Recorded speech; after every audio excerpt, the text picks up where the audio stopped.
Bishesh Poudyal. I'm a hematologist and I work in Civil Service Hospital. It's a government hospital and it's located in central Kathmandu. So let me give you a brief introduction of situated in the Himalayas and it's between two giant countries, India and China. We cover around 147,181 square kilometer. Our population based on 2021 census is 29 million. So we started a bone marrow transplant in 2012. So the first transplant, the first transplant happened in the private hospital, not in the government hospital. So we did 11 transplants there, and then we reported the outcome of 6 transplants in the British Journal of Hematology in 2015. However, there's so many unhappy faces in the country because the patients were unhappy because the transplant happened in a private setup, which was very expensive for them. Government was very unhappy because it happened in a private center because the government always wants to do these things in the government setup. And we were like in a dilemma. We don't know what to do because we started the program. We have done 11 transplants, and then we were like, stop. And somehow a friend of mine advised me to go to the government and talk with the government people. And I went to a civil service hospital, which is the government hospital, which was the newly built government hospital back then. So I went there and I talked with the director, the executive director of the hospital, and he said, well, you know that if a small private hospital can do a bone marrow transplant, I think we are big enough to start our program. So he said, well, you know that we'll hire you. So the whole team got inside, got in civil service hospital. However, he asked me, well, you know, he says, in order to run this program, in order to make it sustainable, I think we need a partner, and we need a partner we need someone who is from the service center approach.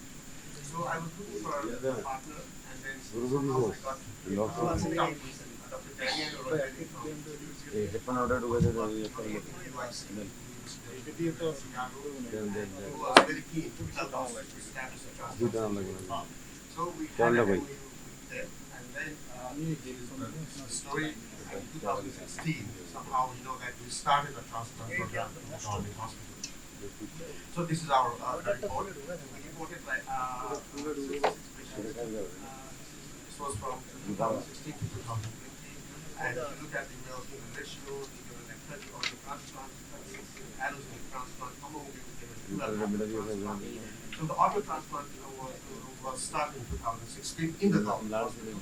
And the allo transplant was also started in 2016 in the government hospital. The haplo was started in 2017. And these are the user demographics. If you look at the survival, the overall survival, the mud transplant, the mass transplant and the autologous transplant, the survival curve looks impressive. I mean, you know that this is very much comparable to what happens in the rest of the world. We also looked at some of the major socio-economic population in the families, and we found that we were charging $50,000 for autologous transplant. We're charging $10,000 for maternity transplant, and we're charging $13,000 for haploidentical transplant. This was back in 2016, but now it has come down significantly. Nowadays, in my center, the autologous transplant will cost you around $4,000. Allogenic will cost you around $10,000. Haplo will cost you around $10,000. There were a lot of problems with the family because you know that in Nepal, I think in Bangladesh, the patient is architect. You need to have some caregivers to accompany the patient. So because of that, you know that there was a loss of income in the family, and some of the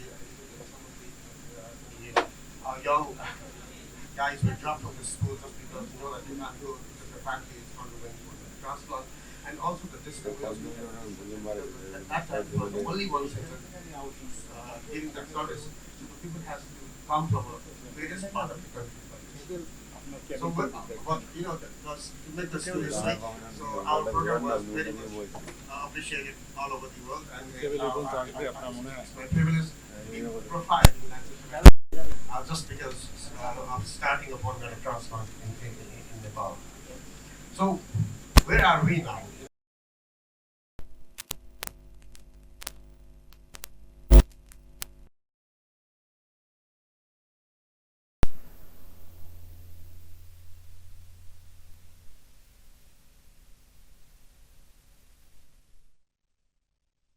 the 51 transplant was for the full match allo transplant, 56 is haplo, and 54 is autologous. So we do more haplos than auto or the match related ones.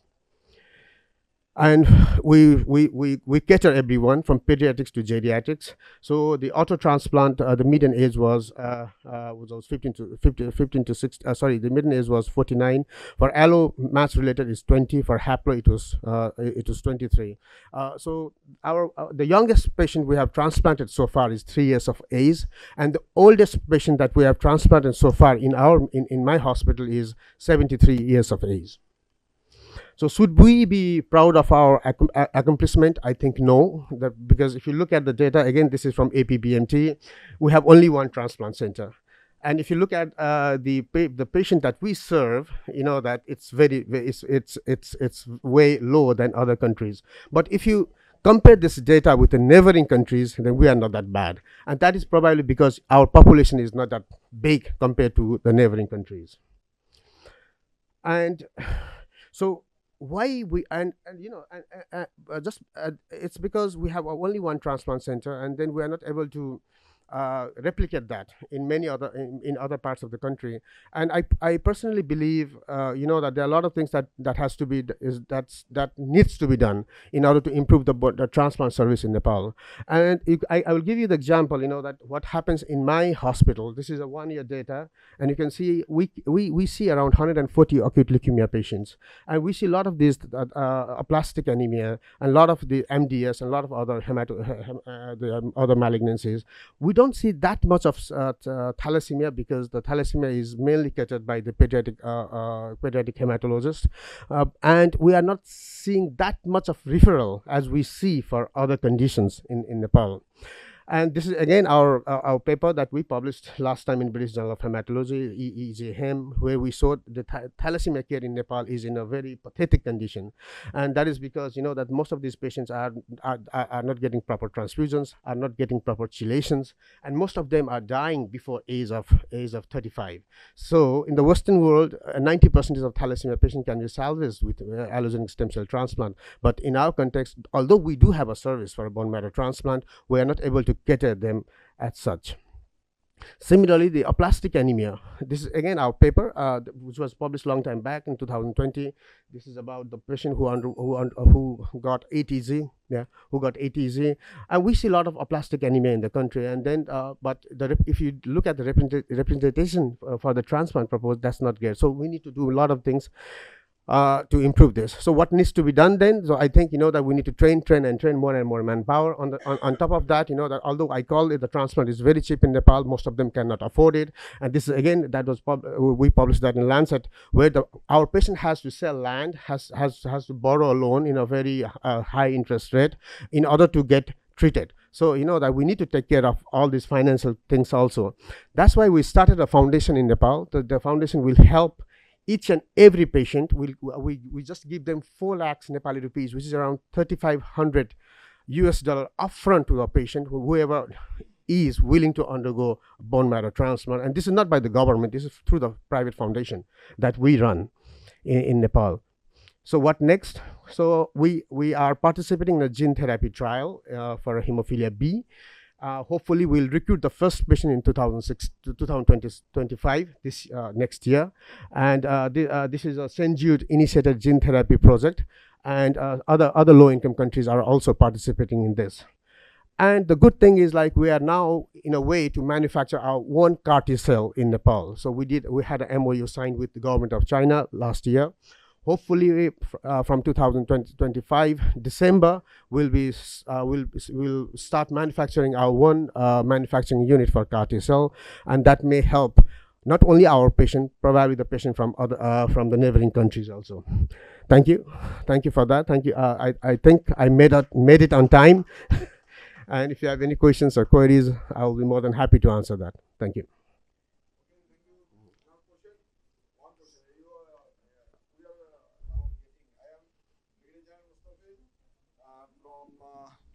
Bangladesh Army, Dhaka CMH bone marrow transplanter, HOD, and advisor clinical hematology. So we are getting so many aplastic anemia, bone marrow failure, so many patients because it is costly and sometimes oral drugs not working, and your transplant statistics you have shown most patient is multiple myeloma and aplastic anemia. Yeah. The So most what is the scenario after haplotransplant of aplastic anemia in your country? So in my institute, that we always advise for bone marrow transplant who is less than 50 years of age, regardless of gender.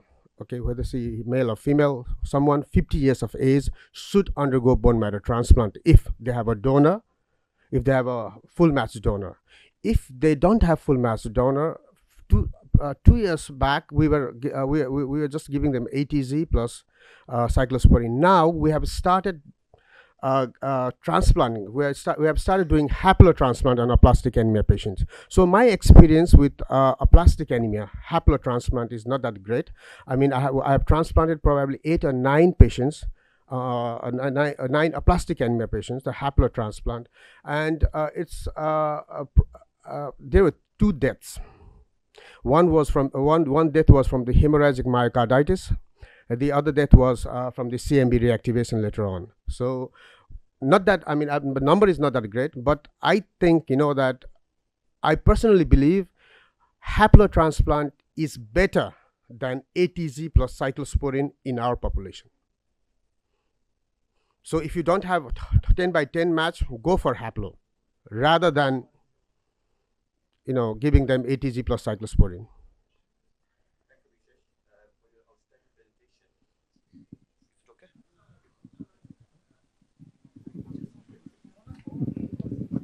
Thank you, Bishesh, for your outstanding presentation and your performance. We have seen a very encouraging performance regarding the bone marrow transplantation. So, being a hematologist, and in your neighboring country, how much facility you have for the hemato-oncology patient. So I always believe that transplant is the tip of the iceberg. Yeah. So first of all, I have to treat the hemato-oncology cases and hematological cases. And after giving the proper treatment and proper facilities, then I can go for the transplant facility. Yeah. So what's about your facility regarding the hemato-oncology cases or patients? So we do have. And do you happy with this? Yeah. So we are like that most of the tests. So probably 90% of all those tests are done inside the country. For example, flow cytometry, then your MRD analysis, your karyotyping, your PCR, then chimerism. That the tacro level, the cyclosporine level. Things like that. But at times, that we are sending for HLA typing, for example, that we have HLA facility. We do have a HLA typing facility in the country, but they don't do extensive one. They do only 6 antigen. They don't do 10 antigen. For haplo, we need at least 10. So for that reason, we are sending samples to India. From India, it goes somewhere else. That I don't know. I don't remember the exact place, but I will say that 10% of our tests are done outside of the country. 90% we are self-sufficient and we're doing it in our in-house.